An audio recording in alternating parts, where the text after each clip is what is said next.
Greetings, dear viewers. The history of world cinema knows many films in which motorcycles have taken part. Two-wheeled vehicles have different roles.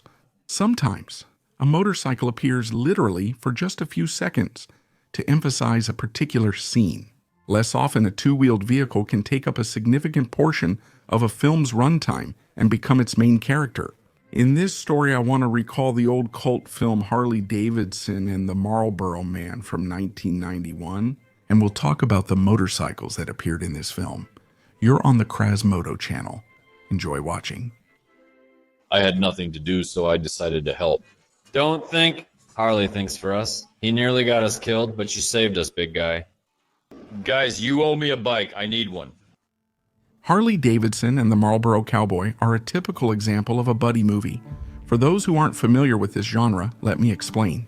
A buddy movie, loosely translated, is a film about friends. That is, in such a feature film, the story revolves around two main characters who are connected by friendship. In our case, it's Harley, played by Mickey Rourke, and Marlboro, played by Don Johnson. The plot of the film is quite banal and generally similar to many action movie plots from the 90s. And there's no need to focus too much on it. Both main characters in this film are bikers, and that means each of them has at least one motorcycle. Plus, their circle of friends also includes bikers. And that's why we're here. Why wait? Let's get to the machines and start the story with Mickey Rourke's motorcycle. Mickey rides a custom bike in this movie called the Black Death 3. And this is truly a legendary machine, just like the Captain America Custom from the 1969 film Easy Rider. When the movies became famous and popular, these two motorcycles gained just as much fame. Many customizers and garage craftsmen built homemade bikes that often resembled the two-wheeled heroes from movies. I should note that Mickey Rourke is not just an actor playing the role of a biker in this movie. In real life, he's a motorcycle enthusiast with a large collection, including many custom bikes. By the time the movie was filmed, Black Destry was already Mickey's personal bike, and this was Rourke's fourth attempt to find the motorcycle he really wanted. First, there were Black Des 1 and Black D's 2. Bartles Harley Davidson in Marina del Rey, Los Angeles, California built them. Either Mickey Rourke wasn't able to clearly explain his ideas to the guys, or the guys weren't able to bring them to life. But the first two attempts were a flop. The motorcycles clearly didn't satisfy Rourke. Then Mickey went to Billy Wesberg, who built him a motorcycle, but the bike was soon stolen. The legendary motorcycle from the movie was born on a napkin. On it, Mickey Rourke drew what he wanted.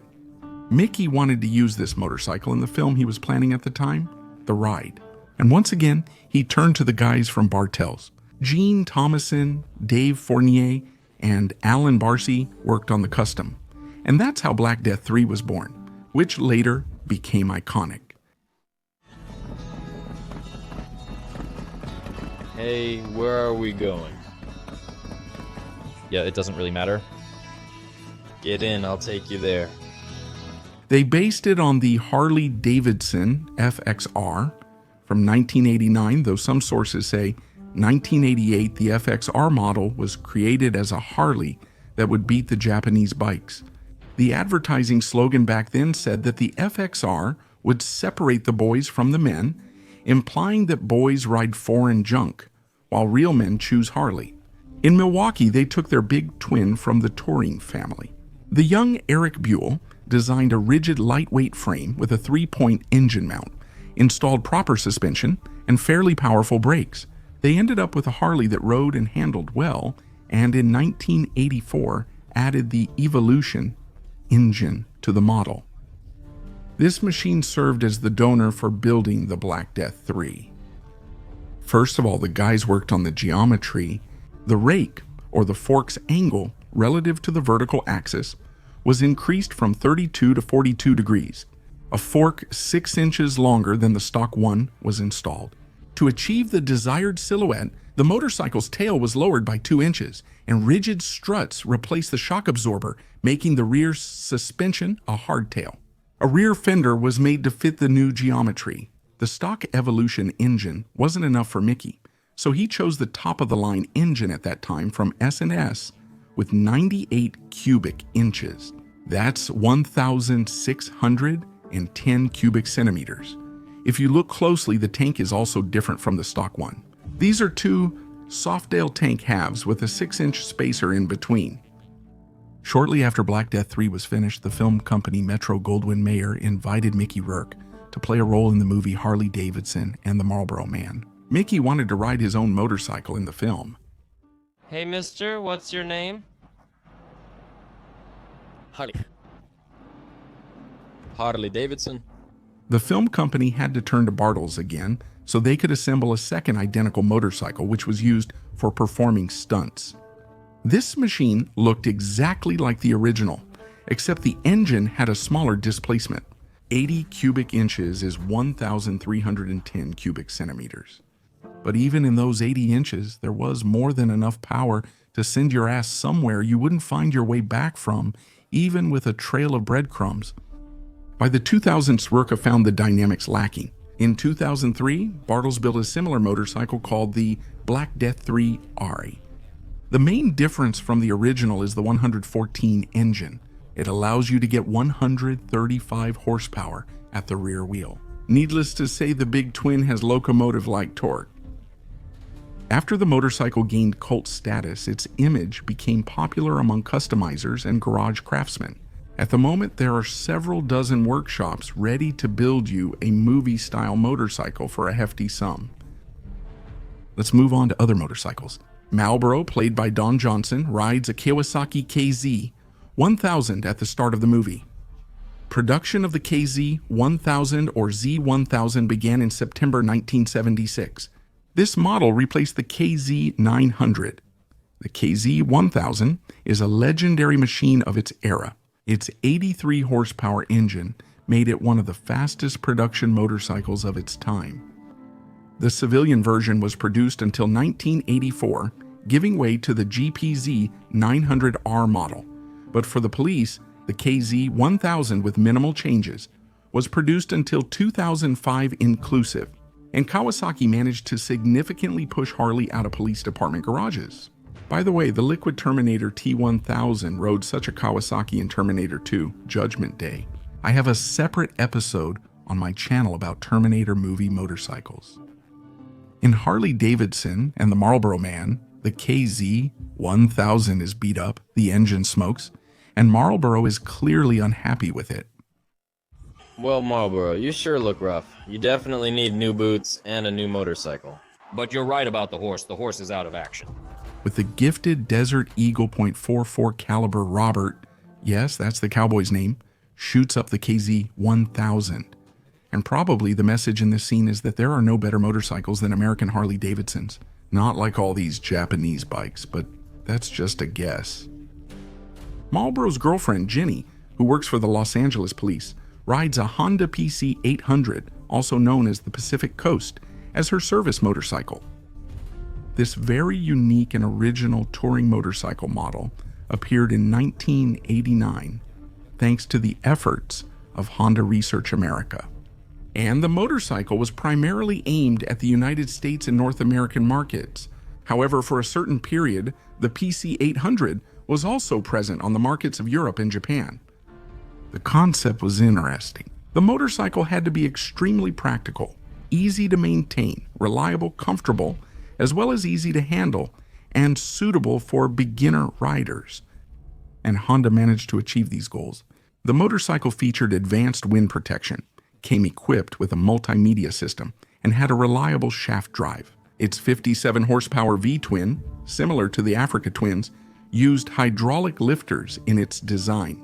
Another notable feature was the trunk design, with 2 top opening compartments on each side of the rear wheel. This solution remained a unique feature of the Honda PC 800. By the way, the name Pacific Coast was given in honor of the highway of the same name, which stretches for 2,655 kilometers from San Diego to Seattle, running along the Pacific Ocean coast. Overall, the image of the police Honda PC 800 is quite realistic, and a number of motorcycles of this model served in departments in the state of California. Police officers also liked the ST 1100 Pan-European, and later the updated ST 1300.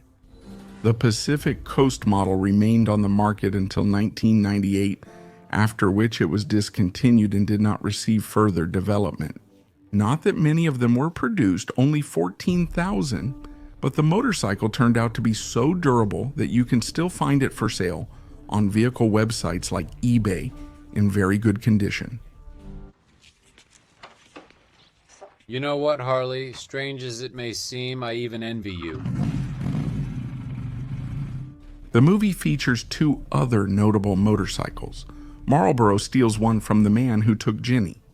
He decided to take my girl, so I'll take his motorcycle. I also found information online suggesting this is a Honda VT series. However, that's incorrect information. A brave cowboy steals a Harley Davidson FXR lowrider motorcycle from 1983 with a shovelhead engine. As you know, the Evolution engine will debut as early as next year. Besides, the movie explicitly says that it's a Harley. Whose motorcycle is this? Probably hers. She doesn't have a Harley. It turns out that Robert is stealing a motorcycle of the same model, but from the first generation, with the old engine, which served as the basis for building the Black Death 3 motorcycle. My old man of death used to say a good woman won't spread her legs on her own.